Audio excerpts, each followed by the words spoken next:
ಶ್ರೀ ವಿಜಯ ಮಹಾಂತೇಶ ವಿದ್ಯಾವರ್ಧಕ ಸಂಘದ ಆಡಳಿತ ಮಂಡಳಿ ಚುನಾವಣೆಗೆ ನಾಮಪತ್ರ ಸಲ್ಲಿಸಿದ ಶಾಸಕರು ವಜ್ಯಾನಂದ ಎಸ್ ಕಾಶಪ್ಪನವರ್ ಎಂದು ಇಳಕಲ್ ನಗರದ ಪ್ರತಿಷ್ಠಿತ ಶಿಕ್ಷಣ ಸಂಸ್ಥೆಯಾದ ಶ್ರೀ ವಿಜಯ ಮಹಾಂತೇಶ ವಿದ್ಯಾವರ್ಧಕ ಸಂಘದ ಆಡಳಿತ ಮಂಡಳಿ ಚುನಾವಣೆಗೆ ಹುನಗುಂದ ಮತಕ್ಷೇತ್ರದ ಜನಪ್ರಿಯ ಶಾಸಕರಾದ ಶ್ರೀ ವಿಜಯಾನಂದ ಎಸ್ ಕಾಶಪ್ಪನವರ ಅವರು ನಾಮಪತ್ರ ಸಲ್ಲಿಸಿದರು.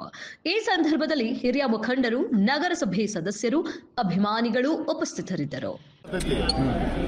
ಈಗಾಗಲೇ ಶ್ರೀ ವಿಜಯ ಮಹಾಂತೇಶ ವಿದ್ಯಾವರ್ಧಕ ಸಂಘದ ಏನು ಆಡಳಿತ ಮಂಡಳಿಯ ಒಂದು ನಿರ್ದೇಶಕ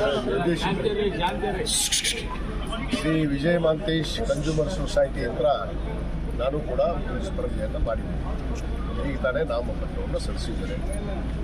ಬಹುತೇಕ ಇಲ್ಲಿರುವಂಥ ಅನೇಕ ನಮ್ಮ ಕನ್ಸ್ಯೂಮರ್ ಸೊಸೈಟಿಗಳು ಸುಮಾರು 13-14 ಸೊಸೈಟಿಗಳು 15 ಸೊಸೈಟಿಗಳಿದೆ. ಅದರಲ್ಲಿ ಈಗ ನಾನು ಒಬ್ಬ ವಿಜಯ ಮಹಾಂತೇಶ ಕನ್ಸ್ಯೂಮರ್ ಸೊಸೈಟಿ ಹತ್ರ ನಾನು ನಾಮಪತ್ರವನ್ನು ಸಲ್ಲಿಸಿದ್ದೇನೆ. ಕೇಳ್ರಿ, ಏನು ಪ್ರಶ್ನೆಗಳದಾವ ಸರ್? ಹಿಂದೆ ಇದರೊಳಗೆ ಘಟಿಕೋತ್ಸವದಲ್ಲಿ ಒಂದು ಮಾತು ಹೇಳಿದ್ರಿ ನೀವು. ನಾನು ಶಾಸಕನಾಗಿ ಆದಮೇಲೆ ಸಂಘಕ್ಕೆ ಏನಾದರೂ ಮಾಡ್ತೀನಿ, ನಾನು ಮೆಡಿಕಲ್ ಕಾಲೇಜ್ ಕೊರತೆ ಇದೆ, ಇಂಜಿನಿಯರಿಂಗ್ ಕಾಲೇಜ್ ಕೊರತೆ ಇದೆ, ಅದನ್ನ ನಾನು ಅದು ಆಸೆ ಇದೆ ಮಾಡ್ತೀನಿ ಅಂದರೆ ಏನೋ ಆಸೆ ಇಟ್ಕೋಬೋದಾ ಅಂತ. ಖಂಡಿತವಾಗಿ ಈ ಸಂಸ್ಥೆಯನ್ನು ಇವತ್ತು ನಮ್ಮ ಸಂಸ್ಥೆ, ಯಾಕಂದರೆ ನಮ್ಮ ಲಿಂಗೈಕ್ಯ ಧರ್ಮ ಪೂಜ್ಯ ವಿಜಯ ಮಹಾಂತಪ್ಪಗಳ ಪವಿತ್ರವಾದ ಹೆಸರು ಇರೋದ್ರಿಂದ ಈ ಸಂಸ್ಥೆ ಇಳಕಲ್ ನಗರದ ಜನತೆ ಮತ್ತು ಸಮಸ್ತ ಹುನಗುಂದ ನಗರದ ಜನತೆ ಇವತ್ತು ಸ್ವಂತ ಸಂಸ್ಥೆ ಅಂತೇಳಿ ಭಾವಿಸಿದಂಥ ನಾವೆಲ್ಲ ಆ ನಿಟ್ಟಿನಲ್ಲಿ ಈ ಸಂಸ್ಥೆಯನ್ನು ಇನ್ನೂ ಅಪತ್ರವಾಗಿ ಬೆಳೆಸುವ ನಿಟ್ಟಿನಲ್ಲಿ ನಾನು ಹಿಂದೆ ಕೂಡ ಶಾಸಕರಾದಂಥ ಸಂದರ್ಭದಲ್ಲಿ ಪ್ರಥಮ ಬಾರಿ 2013ರಲ್ಲಿ ಅಂದಿನ ಚೇರ್ಮನ್ ಆದಂಥ ಸನ್ಮಾನ್ಯ MV ಪಾಟೀಲ್ ಅವರಿಗೆ ನಾನು ವಿನಂತಿ ಮಾಡಿಕೊಂಡಿದ್ದೆ. ನಮ್ಮ ಹತ್ರ ಸಾಕಷ್ಟು ಭೂಮಿಯನ್ನು ತೆಗೆದುಕೊಂಡಿದ್ದೀವಿ. ಈಗಾಗಲೇ ಒಂದು ಮೆಡಿಕಲ್ ಕಾಲೇಜ್ ಪರ್ಮಿಷನನ್ನು ಕೊಡಿಸ್ತೀನಿ, ನಾವು ಮೆಡಿಕಲ್ ಕಾಲೇಜನ್ನು ಪ್ರಾರಂಭ ಮಾಡಿರಿ, ಬರೀ ಭೂಮಿ ಕೊಟ್ಟರೆ ಸಾಕು. ಆ ಪರ್ಮಿಷನ್ ಕೊಡುವಂಥದ್ದು ಎಲ್ಲದಕ್ಕೂ ಕೂಡ ನಾನು ಸರ್ಕಾರದಲ್ಲಿ ನಾನು ಒಬ್ಬ ಸಂಸ್ಥೆಯ ಸದಸ್ಯನಾಗಿ ಕೆಲಸ ಮಾಡ್ತೀನಿ ಅಂತ ಹೇಳಿದ್ದೆ. ಬಹುತೇಕ ಆ ಭಾಗ್ಯ ಇವತ್ತು ಕೂಡಿ ಬಂದಿದೆ. ನಾನು ಈಗಾಗಲೇ ತಮಗೆ ಹೇಳಿದಂತೆ ಈ ಸಂಸ್ಥೆಯನ್ನು ಇವತ್ತು ಒಂದು ಒಳ್ಳೆಯ ವಿದ್ಯಾಸಂಸ್ಥೆಯಾಗಿ ಈ ರಾಜ್ಯದಲ್ಲೇ ಒಂದು ಮಾದರಿ ಸಂಸ್ಥೆಯಾಗಿ ನೋಡಬೇಕು ಅನ್ನೋ ಒಂದು ಕನಸಿದೆ.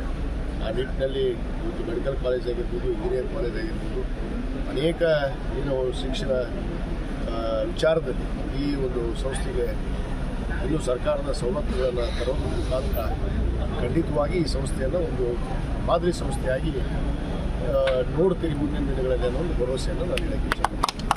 ಅದು ಅಲ್ಲಿ ಇರುವಂಥ ನಮ್ಮ ಆಡಳಿತ ಮಂಡಳಿಯ ಏನು ನಮ್ಮ ಅಧ್ಯಕ್ಷರಿದ್ದಾರೆ ಮತ್ತು ಎಲ್ಲರ ಜೊತೆಗೆ ಮಾತಾಡಿಕೊಂಡು ಒಂದು ಅವಿರೋಧ ಆಗುವಂಥದ್ದು ಕೂಡ ಪ್ರಯತ್ನ ಮಾಡ್ತೀವಿ. ಯಾಕಂದರೆ ಅವಿರೋಧ ಆದರೆ ಸಂಸ್ಥೆಗೆ ಒಳ್ಳೆಯದು.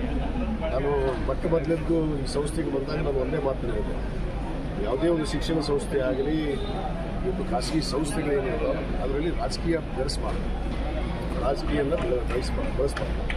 ನಾನು ಕೂಡ ಈ ಸಂಸ್ಥೆ ಒಳಗೆ ಬಂದರೆ ನಾನು ರಾಜಕೀಯನ ಹೊರಗೆ ಬಿಟ್ಬಿಡ್ತೀನಿ. ಆ ಒಂದು ಬದ್ಧತೆಯಿಂದ ನಡಿಬೇಕಾಗ್ತದೆ. ರಾಜಕೀಯನ ಹೊರಗಿಟ್ಟು ಬರಬೇಕು. ಇಲ್ಲಿ ದ್ವೇಷ, ಅಸೂಯೆ ಅನ್ನು ಇಟ್ಕೊಂಡು ನಾವು ಸಂಸ್ಥೆಯನ್ನು ಕೂಡಬಾರ್ದು. ಆ ಉದ್ದೇಶದಿಂದ ನಾನು ಸಂಸ್ಥೆ ಬೆಳಿಬೇಕಾದ್ರೆ ರಾಜಕಾರಣ ಬೆಳೆಸುವಂಥದ್ದು ಸರಿಯಲ್ಲ ಅನ್ನೋ ಮಾತು ಹೇಳಿದೆ. ನೋಡ್ತೀವಿ, ನಾವೆಲ್ಲ ಆಡಳಿತ ಮಂಡಳಿಯ ನಿರ್ದೇಶಕರ ಜೊತೆಗೆ ಮಾತನಾಡಿ ಚೇರ್ಮನ್ ಜೊತೆಗೆ ಏನು ಅವಿರೋಧ ಆಗೋದಕ್ಕೆ ನಾವೆಲ್ಲ ಪ್ರಯತ್ನ ಮಾಡ್ತೀವಿ. ಸರ್, ಈ ಮೊದಲು ವೈದ್ಯಕೀಯ ಕಾಲೇಜು ಬಾಲ್ಕೊಟ್ಟಿದ್ದಾಗಿತ್ತು, ಮುಗಿದು ಆಗಿದ್ದು ಮತ್ತು ಇನ್ನೊಂದು ಅದರ ಪ್ರಯತ್ನ ಇತ್ತು. ಅದು ಬೇಡ. ಅದು ಸರ್ಕಾರಿ ವೈದ್ಯಕೀಯ ಕಾಲೇಜನ್ನು ಸನ್ಮಾನ್ಯ ಮುಖ್ಯಮಂತ್ರಿಗಳಾದಂಥ ಸಿದ್ದರಾಮಯ್ಯವರು ನಮ್ಮ ಜಿಲ್ಲೆಗೆ ಕೊಟ್ಟಿದ್ದಾರೆ. ನಾವು ಖಾಸಗಿ ಸಂಸ್ಥೆ ಅಲ್ಲ, ಖಾಸಗಿ ಸಂಸ್ಥೆ ಅಂತ ತೊಗೊಳೋದಕ್ಕೆ ನಮಗೇನು ಅಭ್ಯಂತರ ಇಲ್ಲ.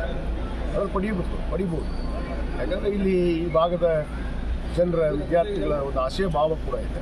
ಆ ನಿಟ್ಟಿನಲ್ಲಿ ನಾವು ತೆಗೆದುಕೊಳ್ಳೋಕೆ ಏನು ತೊಂದರೆ ಇಲ್ಲ. ನಾನು ಮುಖ್ಯಮಂತ್ರಿಗಳ ಹತ್ರ ವಿನಂತಿ ಮಾಡ್ಕೊಡ್ತೀನಿ. ನಮ್ಮ ಶರಣ ಪ್ರಕಾಶ್ ಪಾಟೀಲ್ ಅವರು ಏನು ಸಚಿವರಿದ್ದಾರೆ, ಮೆಡಿಕಲ್ ಎಜುಕೇಷನ್ ಸಚಿವರಿಗೆ ವಿನಂತಿ ಮಾಡ್ಕೊಡ್ತೀನಿ. ಖಂಡಿತವಾಗಿ ಮೆಡಿಕಲ್ ಕಾಲೇಜನ್ನು ಪ್ರಾರಂಭ ಮಾಡೋದಕ್ಕೆ ಪ್ರಯತ್ನ ಮಾಡ್ತೀನಿ. ಸರ್, ಒಂದು ಪೊಲಿಟಿಕಲ್ ಕ್ವಶನ್ ಇದೆ ಸರ್.